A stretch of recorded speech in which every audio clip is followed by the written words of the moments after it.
verdade sempre prevalecerá. Se inscreva em nosso canal. Quem está feliz? Amém! Amém. Nessa igreja é poderosa. Eu estava conversando com a minha esposa e ela falou, até as criancinhas aqui são abençoadas nessa igreja. Então, com certeza, esses 10 dias foram essenciais e fundamentais na vida de cada um. Tivemos até um testemunho aqui, né? De mudança, de resolução de problemas. E todos nós, com certeza, de uma maneira ou de outra, fomos abençoados e agraciados também com a presença de Deus, não é? Alguns aqui, se permitissem, teriam vários testemunhos, não somente um, mas vários testemunhos. E é bom porque quando temos esses eventos, sempre sentimos mais assiduamente a presença de Deus, né? E dando continuidade, e é o encerramento, né, de 10 dias de oração. Se formos fazer aqui uma sinopse do livro de Joel, temos aqui alguns eventos que foram catastróficos, mas foram também interessantes. Logo no início aqui, Joel fala que Judá estava sendo afligida pela seca, estava sendo afligida também por exércitos, estava sendo afligida também por fome, e o país todo passava por um momento truculento, e por isso o profeta Joel começa a narrar os episódios marcantes da vida do povo de Judá. Se nós já no primeiro verso aqui, já teremos aqui uma dimensão de como era a situação daquele país. E os versos 1 e 2 diz o seguinte: tocai a trombeta em Sião e dá voz de rebate no meu santo monte, perturbem-se todos os moradores da terra, porque o dia do Senhor vem e já está próximo. Versículo 2: dia de escuridade e densas trevas, dia de nuvens e negridão. Como a alva por sobre os montes, assim se difunde um povo grande e poderoso, qual desde o tempo antigo nunca houve. Nem depois dele haverá pelos anos adiante, de geração em geração.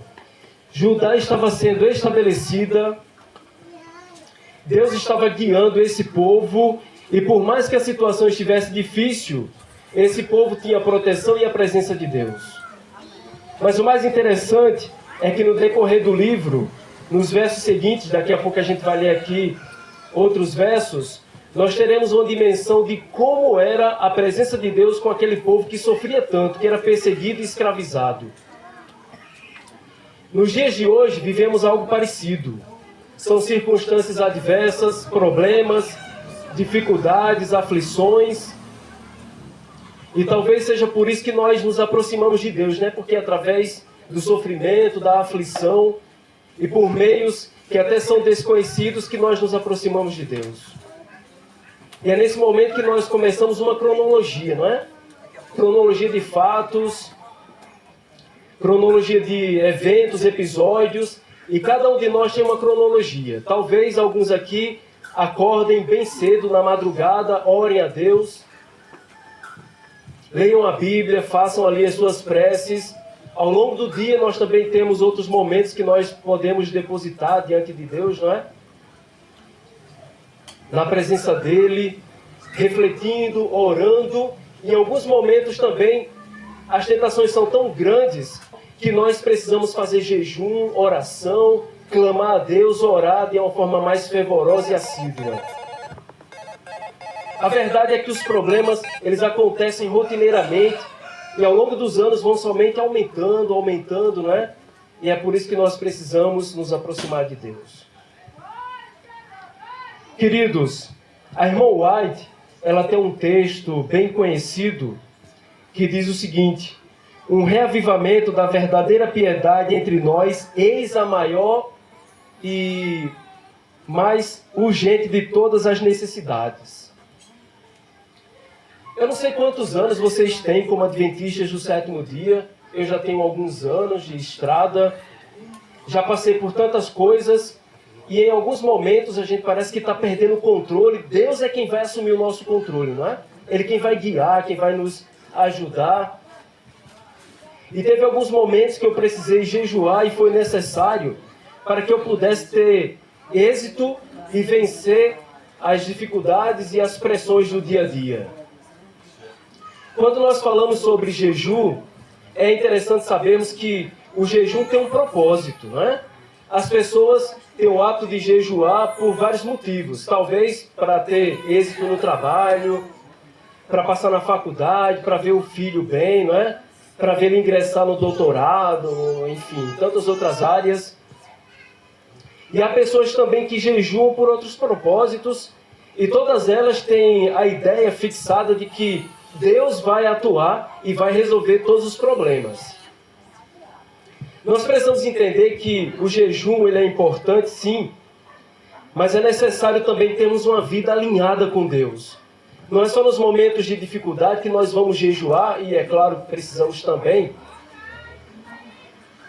mas também nos momentos de alegria, nos momentos que nós não estamos tanto sob pressão, precisamos jejuar também, porque são fases da vida do cristão que é necessário e essencial que tenhamos isso também para o crescimento progressivo espiritual, né? A gente não pode só jejuar, orar, ler a Bíblia quando estamos em dificuldades. Joel, quando proclamou para aquele povo ali uma advertência que vinha diretamente de Deus, aquele povo passava por um momento tão difícil da vida deles, e foi complicado eles assimilarem as coisas e tomarem novamente a dianteira da vida deles. Deus precisava tocar firmemente neles para que eles pudessem retroceder. E a primeira coisa que eles precisavam fazer era se converter a Deus. Conversão é algo que nós, a grosso modo, entendemos que quando nós nos batizamos, primeiro recebemos estudos bíblicos, né? Depois tomamos uma decisão, nos batizamos e começamos a nossa carreira cristã. Conversão, além disso, é também mudança de comportamento, mudança de direção.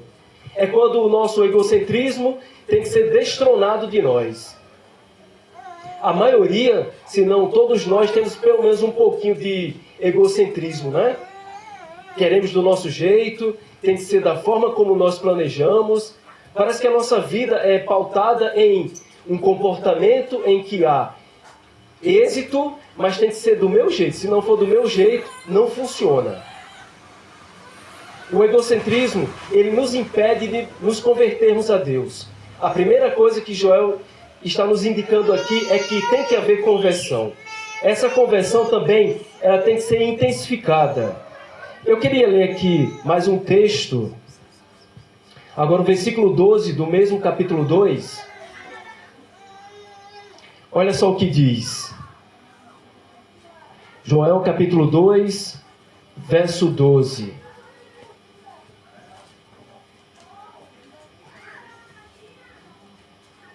Ainda assim, agora mesmo, diz o Senhor, convertei-vos a mim de todo o vosso coração, e isso com jejuns, com choro e com pranto. A conversão tem que ser intensificada, não é? Eu lembro que algumas pessoas do Antigo Testamento, e até mesmo do Novo Testamento, se a gente for ali na época de Jesus, em que Jesus estava sendo abordado pelos fariseus, ele acompanhava também o comportamento daqueles líderes. Aqueles líderes tinham um comportamento que era, digamos assim, um pouco ortodoxo. Eles se preocupavam muito com a religião, com a religiosidade deles, com o comportamento das pessoas, mas não se preocupavam com uma verdadeira conversão a Deus. Interessante que quando eles jejuavam, eles queriam mostrar, eles queriam ter visibilidade. As pessoas, quando viam o comportamento deles, e era até simulatório, eles faziam uma simulação de que se eles estivessem com o rosto entristecido, as pessoas iam ver que eles eram firmes, que eles estavam fazendo um jejum apropriado, não é? Era uma simulação e não a vontade de Deus. Eles faziam isso para aparecer somente. Quando não há conversão verdadeira, todas as coisas que nós fizermos, ela não vai valer de nada. Sabe por quê? Porque não é de coração. Joel apresenta aqui uma situação que deve ser colocada em prática hoje em dia. A conversão ela tem que sair de dentro para fora. É uma conversão da qual nós podemos demonstrar através dos nossos atos, através das ações, do comportamento, para testemunhar. O jejum ele tem vários propósitos, não é? Primeiro, para a resolução dos problemas, acompanhado de uma conversão e também mudança de comportamento, a espiritualidade sendo aumentada. Mas também tem o propósito de ajudar as pessoas, os semelhantes. Devemos jejuar não somente por nós, mas também pelo nosso irmão, pelo nosso pastor, pelo distrito, pelas outras igrejas, por nossa família. Tudo isso é essencial. Para quê? Para que haja mudança na vida de cada membro batizado nessa igreja. Amém. Quando nós entendemos isso, a coletividade ela deve ser estampada e visualizada pelas outras pessoas. Quando um faz a sua parte, o outro também faz, e o outro também faz, assim, nós teremos uma comunidade preparada para guiar outras pessoas nesse mundo de escuridão e trevas. Sabe, queridos, quando eu olho para essa situação, eu vejo um povo daquela época que se esforçava para ter uma vida melhor. Um legado que eles deixaram, apesar de que em alguns momentos eles fraquejaram, vacilaram na fé, isso também ficou como um legado para nós. Eu sempre tiro conclusões acertadas e boas das conclusões precipitadas que outras pessoas tiveram no passado. Quando elas erraram, isso serve para mim de um espelho para eu identificar onde eu não devo pisar os meus pés. Intensidade. O segundo ponto que nós devemos analisar nessa mensagem de Joel é a intensidade. A conversão ela tem que ser genuína, ela tem que ser uma conversão de todo o coração, com todo entendimento e de toda a nossa alma. Sabe quando você é apaixonado por alguém? Assim nós devemos ser também apaixonados pelo nosso Deus. Uma paixão genuína, uma paixão que excede todo o conhecimento humano. Quando nós falamos sobre jejum, precisamos falar sobre conversão. Precisamos falar sobre mudança de comportamento. Precisamos falar sobre espiritualidade e todas as outras coisas, elas acoplam. Quando nós jejuamos a Deus, nós estamos unificados com todas essas situações que nos promovem como verdadeiros cristãos preparados para o céu. A intensidade, a paixão pelo Evangelho, a paixão pela igreja, a paixão pelas pessoas, isso vai gerar em nós o desejo de jejuarmos por elas. Sabe quando você jejua por outra pessoa? Isso é tão importante, é tão interessante. Você demonstra amor por ela. Você demonstra paixão e também você se esforça e torce para que ele mude. Quando nós analisamos essa questão do jejum, nós precisamos ir mais além. Geralmente as pessoas têm a ideia de que jejuar só vai servir somente para nós. Mas ela tem que servir também para a igreja. Sabe quando você olha para a sua igreja e vê uma igreja viva, forte, poderosa? Quando você olhava para a igreja apostólica, nesse evento de 10 dias de oração, nós vemos ali os discípulos orando. Eles estavam ali tão convertidos que os pecados que eles cometiam agora vinham à tona e eles pediam perdão. Eles se uniam em comunidade. O verdadeiro jejum é a coletividade, a união da igreja. Eles se uniam e revelavam as coisas que tinham deficiência, pedindo ajuda e clamando aos irmãos que orassem, que ajudassem a eles também. Olha que ponto importante. Quando nós voltamos lá para ajudar, a situação era caótica e Joel estava conclamando as pessoas a tomarem a dianteira da vida, a permitirem que Jesus tomasse a dianteira. Porque como seres humanos, parece que nós estamos atrapalhados. Parece que não vemos nada além dos nossos arredores. E quando outra pessoa nos ajuda, nós temos mais força para caminhar. Terceiro ponto também que Joel ele aborda é a tristeza. Um verdadeiro reavivamento vem com a tristeza, arrependimento e entrega total a Jesus. É uma intensidade que nós precisamos exercer no nosso dia a dia. Tantas coisas que as pessoas são apaixonadas, não é? Se empenham tanto em tantas outras coisas que não são tão interessantes. E nós, como cristãos, devemos ser intensos e apaixonados por nossa igreja, por nossa crença, por nossas crenças, né, que são 28 crenças, pelas escrituras sagradas, pelo nosso irmão. Mais uma vez eu queria pautar isso. O jejum, ele tem que ser também coletivo. A coletividade vai fazer toda a diferença. Vocês estão vendo esses arredores aqui, essas casas, essas pessoas que passam, que vão para lá e para cá, elas também são alvos das nossas orações e dos nossos jejuns. Quando nós começarmos a jejuar por essas pessoas, elas estarão mais abertas e aptas para o Evangelho. Sabe quando você se preocupa com esse mundo? Você não consegue mais mudar esse mundo aqui, mas você consegue mudar algumas pessoas que compõem esse mundo. E essa intensidade ela deve ser colocada em prática. Joel ele aborda também um quarto ponto, a sinceridade. Quando nós somos sinceros, quando nós entregamos a vida a Jesus, ele começa a atuar de forma mais poderosa. Quando nós deixarmos que Deus nos guie, todas as coisas serão resolvidas. Talvez nem todas as coisas, porque algumas coisas que nós pedimos, nós não sabemos pedir, porque não sabemos no que aquilo vai dar.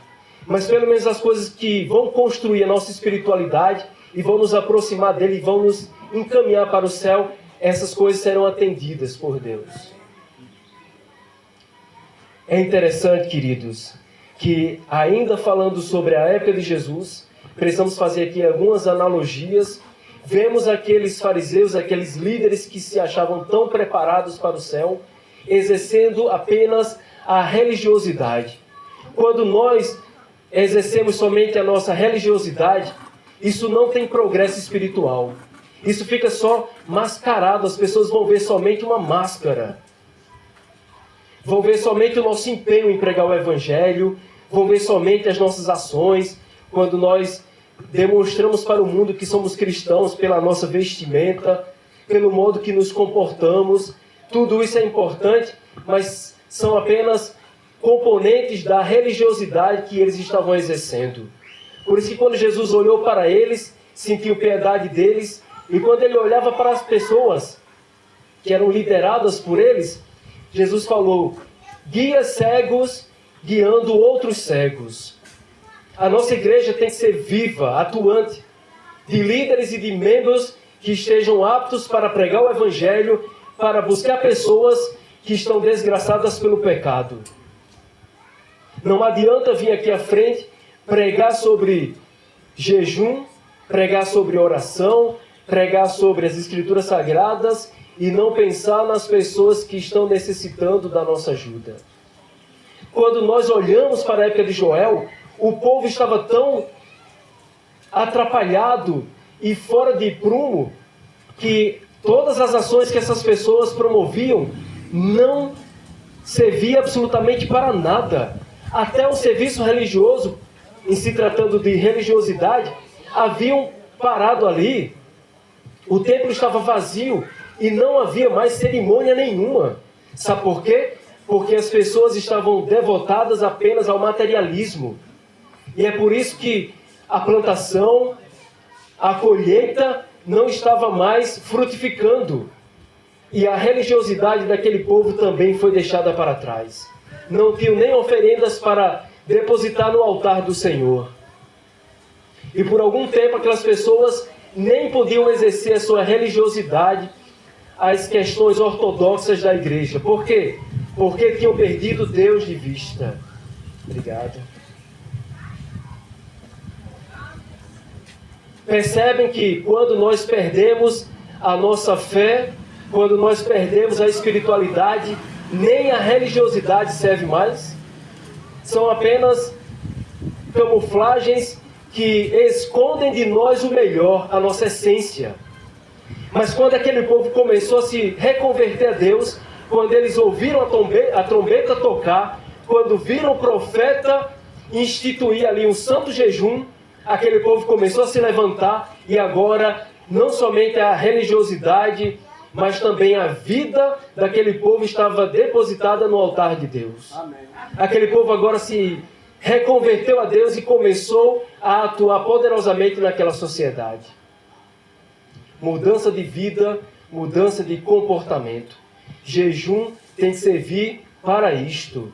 Não é apenas um momento da qual você fica meio-dia ou um dia inteiro sem se alimentar. É somente para você priorizar Deus. Deus é melhor do que o alimento. A essência do jejum é nos voltarmos para Deus de forma integral. Sabemos que Ele é o nosso sustento. Talvez seja por isso que Moisés e o próprio Cristo, Jesus, quando estava ali no deserto durante 40 dias e 40 noites, não comeu nada, porque ele era sustentado por Deus.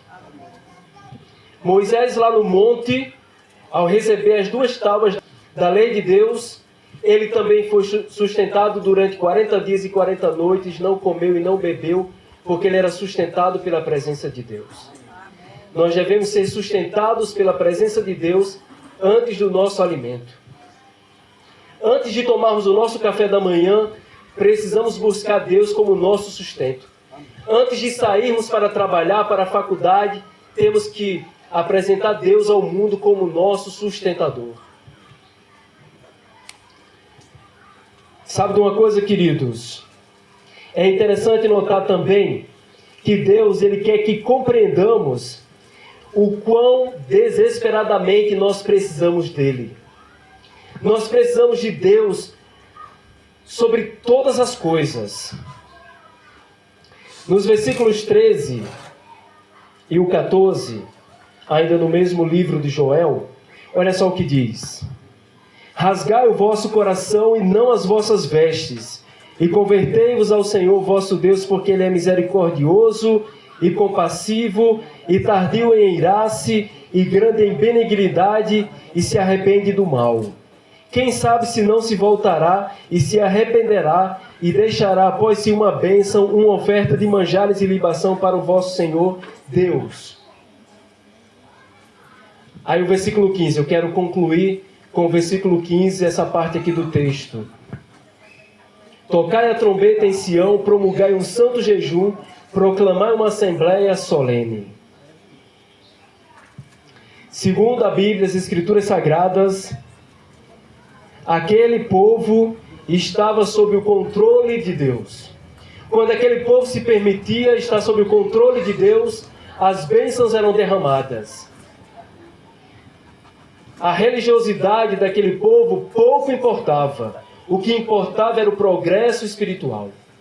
Aquele povo estava sendo levado a uma conversão genuína, da qual Deus espera de cada um de nós. Quando eles se converteram a Deus, eles começaram a jejuar, a apresentar um santo jejum. Não somente um, mas toda a congregação. Quando nós quisermos jejuar, e não somente de alimento, nós precisamos entender que o jejum vai muito além disso. Existe o jejum da mídia, precisamos jejuar também. Quando entregarmos um problema a Deus, precisamos nos ausentar das redes sociais, do celular, da TV, de coisas que nos entretêm e nos afastam da principal razão de viver, que é o nosso Deus. O jejum ele tem que ser acompanhado de tantas outras coisas, somente para nos aproximar do nosso Deus. Sabe o que eu fico pensando? É que nós precisamos aprender a jejuar. Precisamos entender o principal motivo, a verdadeira razão de jejuar. Queridos, nos versículos 16 e 17, olha só o que diz: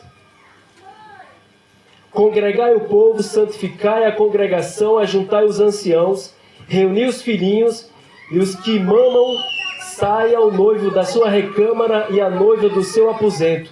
Chorem os sacerdotes, ministros do Senhor, entre o pórtico e o altar, e orem.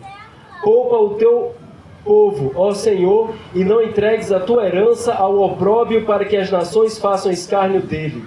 Porque hão de dizer entre os povos: onde está o seu Deus? Quando o profeta Joel conclamou aquela nação, aquele povo, ele conclamou desde o menor até o mais idoso.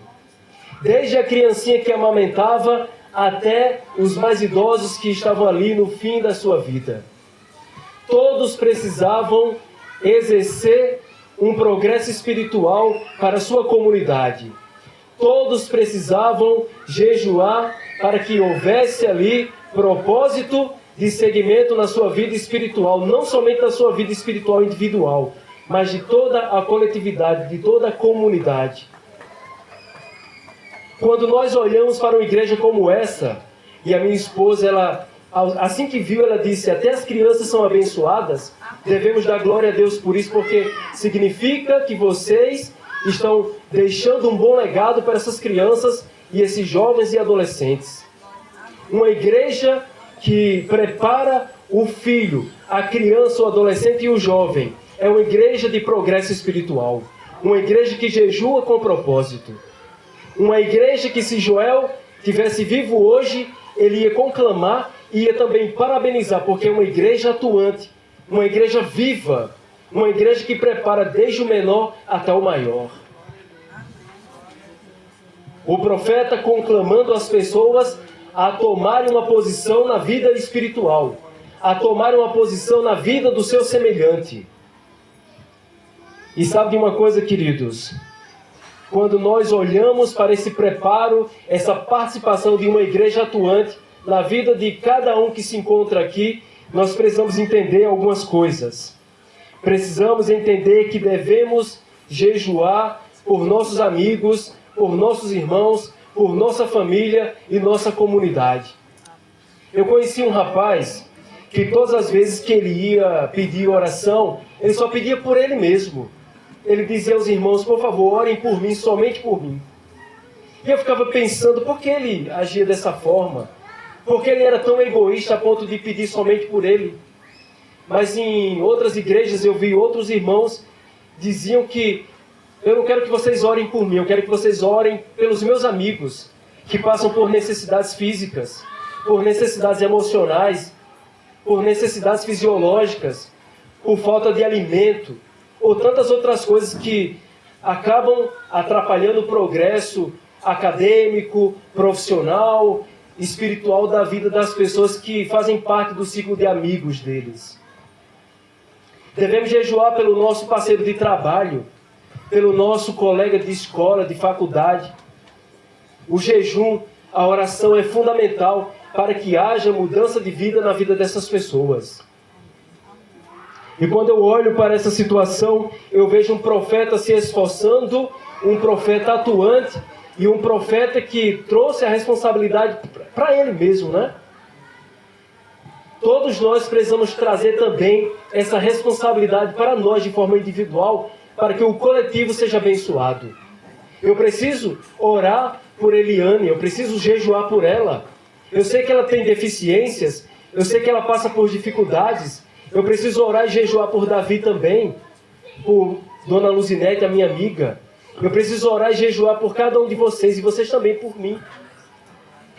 Nós só chegaremos ao céu se nós fizermos aquilo que a Bíblia determina. Jejuar, orar, se preparar, comungar, atuar, pregar e estar junto, assim como os discípulos estavam juntos. Eles comiam de casa em casa, eles iam pescar juntos, eles trabalhavam, eles atuavam na comunidade, eles exerciam milagres na comunidade, eles estavam sempre juntos. Uma comunidade junta e atuante, uma igreja que tem progresso espiritual. E eu queria concluir a mensagem de hoje convidando vocês a tomarem uma posição na vida. Eu queria insistir, assim como o profeta insistiu com o seu povo, eu queria não conclamar vocês, mas apelar a vocês de que nós precisamos ser como os profetas de antigamente. Precisamos ser como os apóstolos que exerceram um papel fundamental no progresso da pregação do Evangelho. Precisamos ser como Miriam, profetisa, como Moisés, patriarca e profeta. Precisamos ser como Jesus, o nosso principal modelo. Precisamos ser como aquele que Deus idealizou no ventre da nossa mãe. Quando Deus nos escolheu no ventre da nossa mãe, Ele estava nos trazendo para o mundo de desafios e adversidades. mas Ele já deu a vitória e Ele também traçou o nosso caminho para que houvesse uma resolução de problemas e um resultado final da qual nós ainda não sabemos, mas precisamos nos preparar. E sabe quando começa? Quando nós começamos lá pela madrugada. Começa quando nós estamos aqui na igreja, temos a disposição de vir na quarta, no sábado e no domingo. Começa quando nós começamos a orar não somente por nós, mas também por nossa comunidade e as pessoas desse mundo aí afora. Começa, sabe quando? Quando nós nos preocupamos com os problemas e as dificuldades do nosso irmão. Começa quando nós nos entregamos de todo o coração ao nosso Deus para que Ele faça a modificação que nós precisamos para continuarmos nessa lida, até que um dia nós nos encontraremos com Jesus. O jejum, ele tem um propósito. E um deles, dos mais variados, é nos conectar com Deus. Portanto, querido amigo, a partir de hoje, pensemos mais sobre essa questão. Sejamos mais aptos e assíduos no jejum, na oração e na leitura das Escrituras Sagradas. Amém. Que eu e você possamos entender o verdadeiro significado. Deixemos Deus atuar na nossa vida. Sejamos pacientes, sejamos cautelosos e possamos ser guiados por Deus para que todos nós possamos chegar no resultado final. Que Deus abençoe a mim e a você. Amém. Em nome de Jesus. Amém. Amém. Que Deus nos abençoe.